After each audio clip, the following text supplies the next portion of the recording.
इन तमाम लोगों के सिर पे पगड़ी है और ये पगड़ी की लड़ाई है। और ये लड़ाई देश के अलग अलग राज्यों से आकर लोग लड़ रहे हैं। राजस्थान से आए हैं, हरियाणा से आए हैं, पंजाब से आए हैं, उत्तर प्रदेश से आए हैं। तमाम लोग जो है वो तमाम राज्यों से आ रहे हैं। लड़ाई को, पगड़ी की लड़ाई को कब तक लड़ा जाएगा?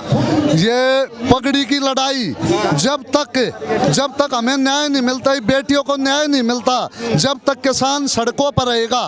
और इसमें तो हमें अब राजनीतिक पार्टियों का भी और सबका साथ मिलेगा। किसान तो एक हो ही चुका है। मैं तो बेटियों को एक शाबाशी भी देना चाहूंगा कि इन्होंने इस तरह बुराई पर लड़ने के लिए जो इज्जत का किसी का भी परवाह ना करते हुए जो कल की जो किसी और बेटी की जिंदगी खराब होती उसको बचाने का भी काम किया। और आज ये लड़ाई पगड़ी की लड़ाई है, मुच्छों की लड़ाई है। किसान इसको जीत कर उठेगा। और आज पूरे का पूरा किसान समाज और सारी 36 बरादरी एकता के सूत्र में बंधने का काम हुआ है। आज पूरे का पूरा देश में एक आक्रोश की स्थिति है कि एक जो यौन शोषण का अपराधी एक कोठी में बैठा हुआ है, जिन्होंने एक पूरी मेहनत करके अपना हाथ भूषण कह रहा है अगर एक बात जो है अगर सिद्ध हो जाए मेरे ऊपर तो मैं अपने जीवन को सार्वजनिक कर दूंगा, यानी कि लोगों के लिए समर्पित कर दूंगा। निर्भया कांड के जो अपराधी थे वे भी कोर्ट में खड़े होकर बोल रहे थे हमने नहीं किया, क्योंकि ये तो लड़ाई जब उनको गिरफ्तारी नहीं करेंगे कोई पूछेगा नहीं और तो कौन अपराधी है, कहता मैंने अपराध किया है। ये सरासर केंद्र में बैठी भाजपा की सरकार एक अपने आदमी को अपनी वोट बैंक को बचाने के चक्कर में लगी हुई है। उसको बेटियों की इज्जत की कोई परवाह नहीं। उन्होंने जैसे कहा, बृजभूषण ने कहा कि जिस तरीके से प्रधानमंत्री अगर बोल दे, अगर गृह मंत्री अमित शाह बोल दे या फिर जेपी नड्डा बोल दे तो मैं इस्तीफा देने के लिए तैयार हूँ। कैसे देखते इस बयान को? इसमें मेरे हिसाब में तो जो उन्होंने बोला है इसमें उनका भी कुछ ना कुछ समर्थन है। या जो बुरे काम करता है, जो यौन शोषण के अपराध करते हैं, इसमें मैं जो पूरी केंद्र की भाजपा की सरकार है इसमें बड़े बड़े लोगों के नाम उजागर होने के डर से माननीय प्रधानमंत्री गृह मंत्री उसको आदेश नहीं देने का काम कर रहे। इसमें क्या पता किस किस का जोड़ा फटेगा, किस किस का क्या होगा।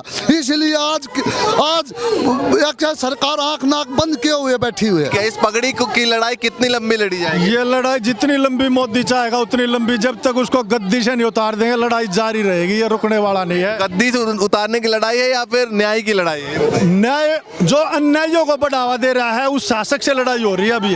जो भारतीय जनता पार्टी के जो अत्याचारी लोग हैं, चाहे वो सिंगौर में कांड हुआ हो, चाहे यहाँ कांड हुआ हो, हर प्रोटेक्शन करते हैं ये। गद्दी से उतारेंगे या फिर आगे सजा चाहते हैं, ये बताइए। देखिए, सबसे पहले बृजभूषण की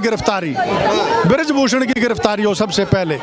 जो देश में कानून है, कानून का राज होना चाहिए। ये तो तानाशाही का राज चला रहे हैं मोदी, ये नहीं होना चाहिए। अमित शाह का ये राज गलत है कि भी भारतीय जनता पार्टी का कहीं लेबल लगा देखा, चाहे हत्यारा हो, चाहे बलात्कारी हो, चाहे दुराचारी हो, चाहे भ्रष्टाचारी हो, आ जाओ सब साफ हो जाता है। वो तो कहते हैं बहुत बड़े लेवल पे जो है वो साजिश की जा रही है, इसमें 100-200 करोड़ का मामला इन्वॉल्व है। बढ़िया, कौन कह रहा है ये बात? बृजभूषण कह रहा है। एक चोर, एक मिनट भाई, एक मिनट। एक चोर जो अत्याचारी होता है वो जो है वो अपना कुछ भी कहेगा। तो चोर की दाढ़ी में तिनका है, वो इसलिए कह रहा है। वो दूसरों को अपना क्यों नहीं कह रहा कि मैंने ये गलत काम किया, मेरा व्यवहार ठीक नहीं रहा, इसलिए मैं इस्तीफा देता हूँ। 13 महीने पहले लगे थे, अब कितने महीने बैठेंगे यहाँ? अरे चाहे 13 साल बैठने को तैयार है। भगवान श्री राम वनवास में रहे थे, पांडव वनवास गए थे। ये ऐसे नहीं होता कि जो मैं कह रहा हूँ वही ठीक है। कितना भी टाइम हो जाए, क्या दिक्कत है? मतलब कोई दिक्कत नहीं है, जब पेट भर सकेगा है, जब तक न्याय नहीं मिलेगा तब तक नहीं उठेगा। बिल्कुल, जब तक न देखो, बृजभूषण का अगर नैतिकता होती ना, एक सांसद था, एक बच्चियों ने, जब उसके फेडरेशन की बच्चियों ने, जिन्होंने वर्ल्ड में देश का नाम करा, उन्होंने आरोप लगाया, तभी मीडिया के सामने आना चाहिए था और ये कहना था कि भी बेटियों ने जो कहा है मैं गलती मानता हूँ, चाहे मैं निर्दोष हूँ, भाई जांच करा लो, मैं अपने पद से दूर बैठ। वो ये कहते हैं ना कि अगर उठ जाए तो मैं इस्तीफा दे दूंगा। क्यों उठ जाए? कंडीशन क्यों लगा रहा है? कंडीशन पहले तो यह भी नहीं कह रहा था ना कि उठ जाए जब मैं इस्तीफा दूंगा। अब वो उसको दिख गया है, उसको यह पता है सरकार देश में, जैसे आशा राम मंदिर है, राम रहीम मंदिर है, ये अपने आप को कह रहा है मैं पाक साफ हूँ। आप सोचो, कोई भी आदमी अपने आप को दोषी मानने को तैयार नहीं होता, लेकिन सलाखों के पीछे जाने के बाद सीधा होता है। वो अपने आप को निर्दोष साबित करने की उसने पहले कोशिश की, पहले अड़ा मेरा कौन क्या कर लेगा, अब इतना झुका है कि मैं इस्तीफा दे दूंगा, घर चले जाएं। देखो ना उसकी टैक्टिक्स। अच्छा, ये जो कह रहे हैं 100-200 करोड़ का मामला है, इसमें कोई बाबा इन्वॉल्व है, इसमें उद्योगपति इन्वॉल्व है, तमाम राजनीतिक पार्टी यहाँ पे आ आ रहे हैं, 2024 को लेकर इशारा कर रहे हैं, कैसे देखते हैं? बीच में मत बोल यार, बीच में ना बोल यार तू।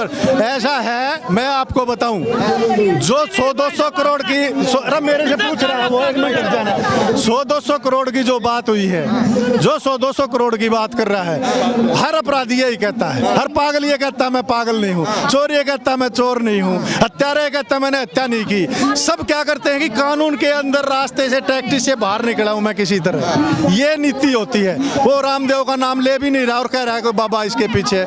बाबा का मतलब रामदेव ही नहीं होता, कोई भी हो सकता है। उसका इशारा ही रामदेव को है, कल तो बोल भी दिया उसके समर्थकों ने।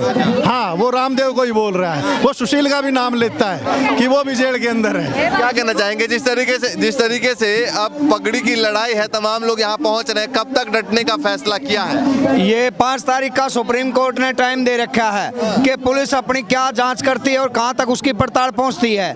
उसके बाद जो सुप्रीम कोर्ट है, पहली तो बात ये है कि अगर पुलिस ने जांच करी है, पोस्को लगने के बाद अब तक उसको अंदर जाना चाहिए था, तो नहीं तो 5 तारीख को सुप्रीम कोर्ट उसको अंदर डाल देगा।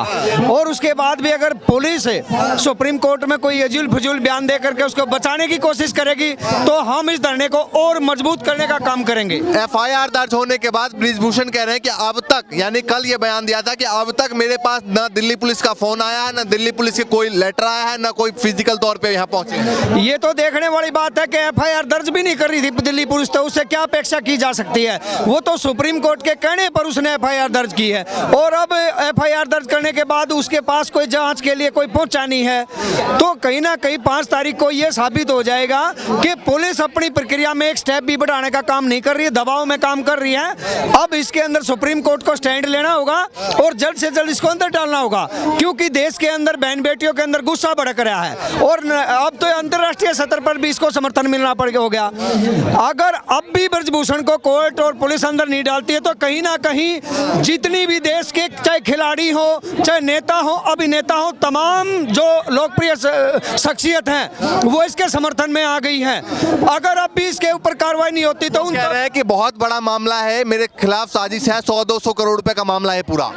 नहीं 200-300 करोड़ का मामला नहीं है, वो उसका खुद का मामला है, क्योंकि वो इतना बड़ा पावरफुल आदमी है, अपने पैसे के दम पे कहीं ना कहीं सारा कर रहा है कि मैं इतने पैसे फूंक सकता हूं उसको बचाने के लिए।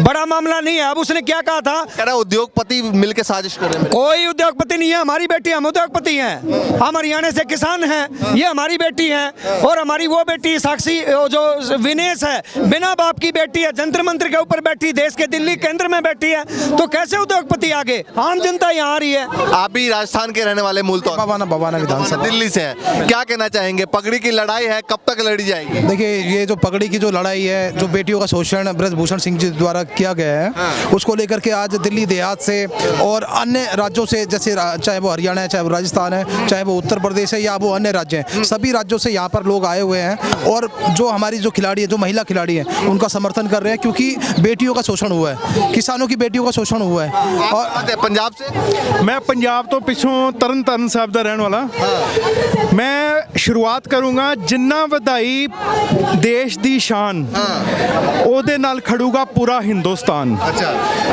ये कोई लड़ाई धर्म की, जाति की नहीं है। कोई कह रहा है जी किसान इनके साथ खड़े हैं, कोई कह रहा है जी फलाना इनके साथ खड़े हैं। मैं कहता हूँ पूरा हिंदुस्तानी इनके साथ खड़ा है। पूरा 3 राज्य हो गए, ये हो गए राजस्थान से, ये हो गए दिल्ली से। आप स्टेटों से मत बांटो हिंदुस्तानियों को।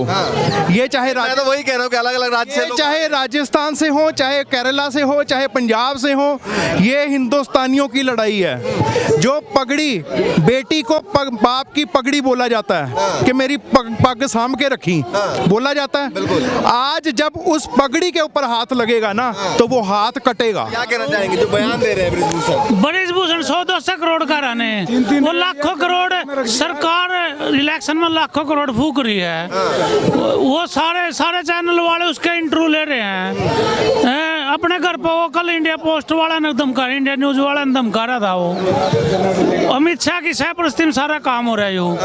अमित शाह देश में पहले नंबर का गुंडा, दूसरा गुंडा यो। ये उस बात में नहीं आता, फिलहाल ब्रिजभूषण पर टिकते हैं। वो कह रहे हैं प्रधानमंत्री अगर कह देंगे तो मैं इस्तीफा देने के लिए तैयार हूँ, कैसे देखते हैं? प्रधानमंत्री की सरपरस्ती में तो सारे काम हो रहे जी। पहले जो 3 महीने पहले कमेटी बनी उसका प्रधानमंत्री जी ने पता नहीं है।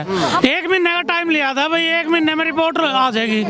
3 महीने डिले करी, 3 महीने के बाद भी अभी तक भी बड़े बड़े आरोप लगाए जा रहे हैं लगातार, लेकिन उसके बीच जो है ये तमाम किसान कह रहे हैं कि साफ तौर पर तब तक डटने का फैसला है जब तक न्याय नहीं मिलती। और लगातार ये किसान यहाँ पर पहुंच रहे हैं अलग अलग राज्य से, कोई एक राज्य नहीं है, तमाम राज्य, मैंने बताया 4-5 राज्य के लोग यहाँ पर खड़े हैं। तमाम लोग यहाँ पर पहुंच रहे हैं अपना समर्थन देने के लिए। और ये पगड़ी की लड़ाई आखिर कहाँ तक पहुंचती है, ये बहुत बड़ा सवाल है। लगातार अपडेट आप तक पहुंचाते रहेंगे। फिलहाल के लिए नमस्कार।